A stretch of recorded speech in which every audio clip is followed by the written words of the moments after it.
I'm 78 years old, and I want to tell you something about the book of Ecclesiastes that most people who've read it 3 times still don't understand. Solomon wasn't writing poetry. He was documenting a law. A law as fixed and immovable as gravity itself. And when you've lived long enough, you stop reading his words as wisdom from the ancient past, and you start recognizing them as a description of what's happening right now, right in front of you, every single day of your life. Most people encounter Ecclesiastes in their 20s and they think it's depressing. Vanity of vanities, all is vanity. They close the book and they walk away thinking Solomon had a bad week. But that reading is surface level. That reading misses everything. What Solomon was doing was something no other writer in history has done with such surgical precision. He was stripping away every illusion human beings construct to avoid facing the actual nature of existence. And he did it not from a place of despair, but from a place of absolute, hard-won, life-tested clarity. Here's what most people miss. When Solomon uses the word vanity, the original Hebrew word is hebel. It means vapor, breath, something that is real. You can feel breath on your hand. You can see vapor rising in cold morning air. But it disappears the moment you try to grasp it. Solomon wasn't saying life is worthless. He was saying life is vapor. It's real, and it passes. And there is an enormous, world-altering difference between those two things. Worthless means it never mattered.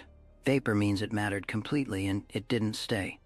Both of those things can be true at the same time, and learning to hold both at once is one of the most important things a human being can learn to do. But it goes even deeper than that. Solomon was the wisest man who ever lived. Scripture tells us this directly, and it's not a modest claim.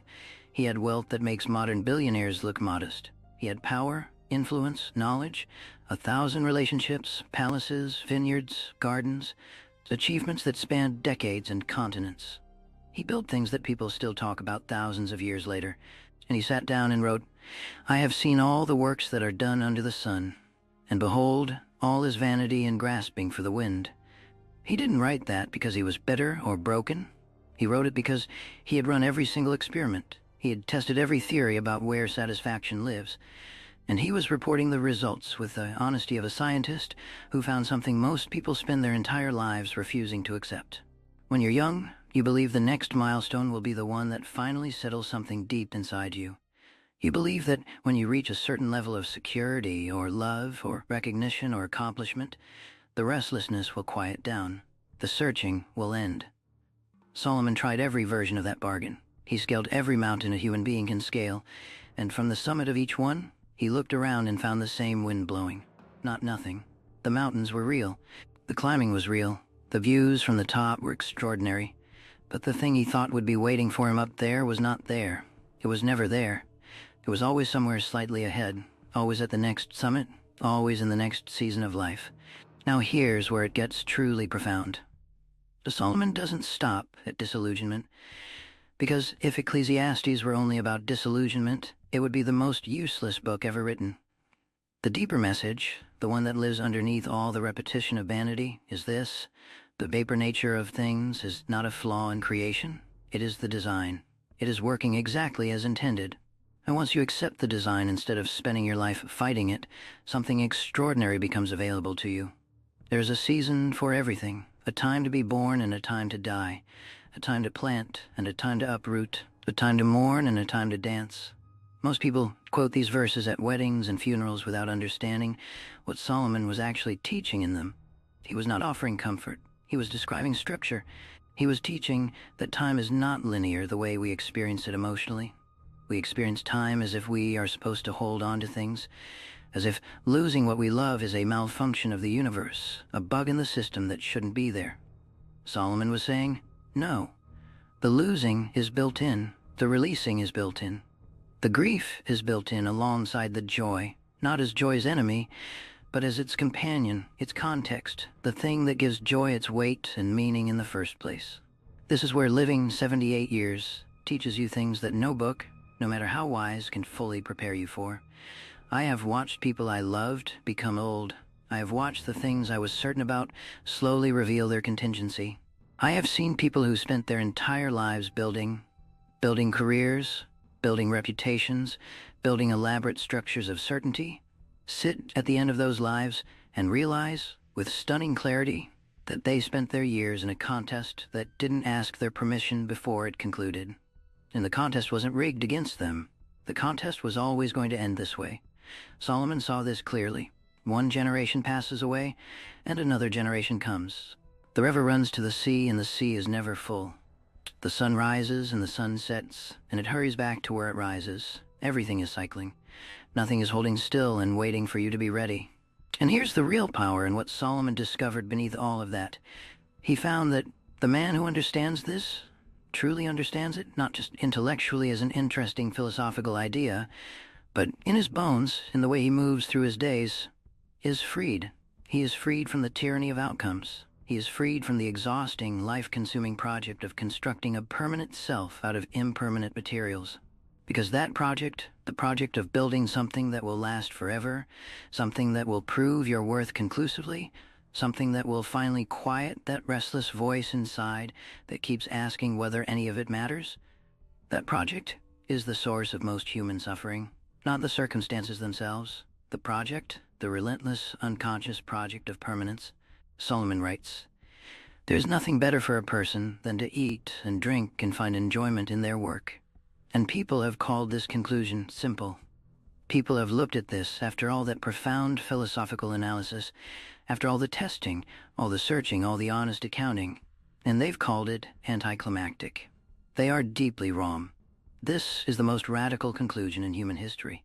Because what Solomon is saying is that the ordinary moment, not the achievement, not the legacy, not the monument that outlasts you, not the recognition from people who matter, the ordinary moment of presence is where life actually lives. The meal in front of you right now, the work you're doing today, the conversation happening around your table, the breath you are breathing at this very moment, not as a consolation prize for failing to achieve something greater, as the thing itself, as the actual substance of what a life is made of. The man or woman who can sit with a simple meal and feel the reality of being alive without needing that moment to be something other than what it is, without needing the next moment to arrive before this one counts, that person has found what Solomon found after testing everything else. And it took everything else to understand why the simple thing is not simple at all. It took Solomon's entire extraordinary life of acquisition and achievement and experimentation to understand that what was always on offer was the meal, the work, the breath, the present moment, not as a stepping stone, but as a destination. That is not a small discovery. That is everything. Here's the layer underneath even that, and this is where Solomon goes deeper than almost any thinker who has followed him. He says that God has put eternity in the hearts of men, yet they cannot fathom what God has done from beginning to end. This is the paradox sitting at the very center of human experience. We are creatures who sense something infinite, something that stretches far beyond the boundaries of our brief and paper-like lives, and we live inside a world that operates entirely and without exception by the rules of time. We feel the pull of forever, while being carried along by the river of seasons, whether we consent to it or not. This is not a mistake. This is the design working perfectly. We were built with a hunger that no earthly thing can fully satisfy, so that we would keep searching, keep digging, keep asking what is actually real beneath all the vapor. The hunger is not the problem. The hunger is the compass. And what Solomon found at the very bottom of that digging, after following that compass through every terrain a human life can cross, was this: fear God and keep his commandments, for this is the whole duty of man. Now I want you to hear what that actually means at its deepest level, because most people flatten it into simple religious instruction and miss the philosophy entirely. To fear God, in the original Hebrew understanding, was not to be terrified. It was to orient yourself correctly in relation to what is ultimate. It was to stop treating yourself as the center of the story. It was to acknowledge, humbly and honestly, that you exist inside something far larger than your ambitions, larger than your fears, larger than your lifetime. And when a person truly does that, when they genuinely reorient their understanding of where they actually stand in the larger scheme of things, the vanity stops being terrifying. The vapor stops feeling like a wound. It becomes something you can hold lightly, the way you hold your own breath in cold winter air, watching it rise and disappear into the sky, and finding that beautiful rather than tragic. This is what 78 years teaches you if you are paying attention rather than fighting. You stop clutching, not because you stop caring. The caring deepens, actually. It becomes richer and more specific and more grateful. You stopped clutching because you finally understand that the clutching itself was always the problem. The things you fought so hard to keep were the same things that had to pass.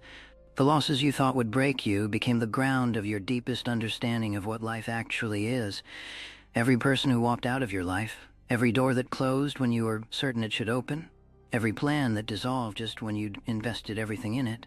Solomon saw all of that, cataloged every version of it, held it up to the light of honest examination and said, "This is not failure. This is the river. This is how it works. This is what it is to be human under the sun. And understanding it is the beginning of wisdom rather than the end of hope."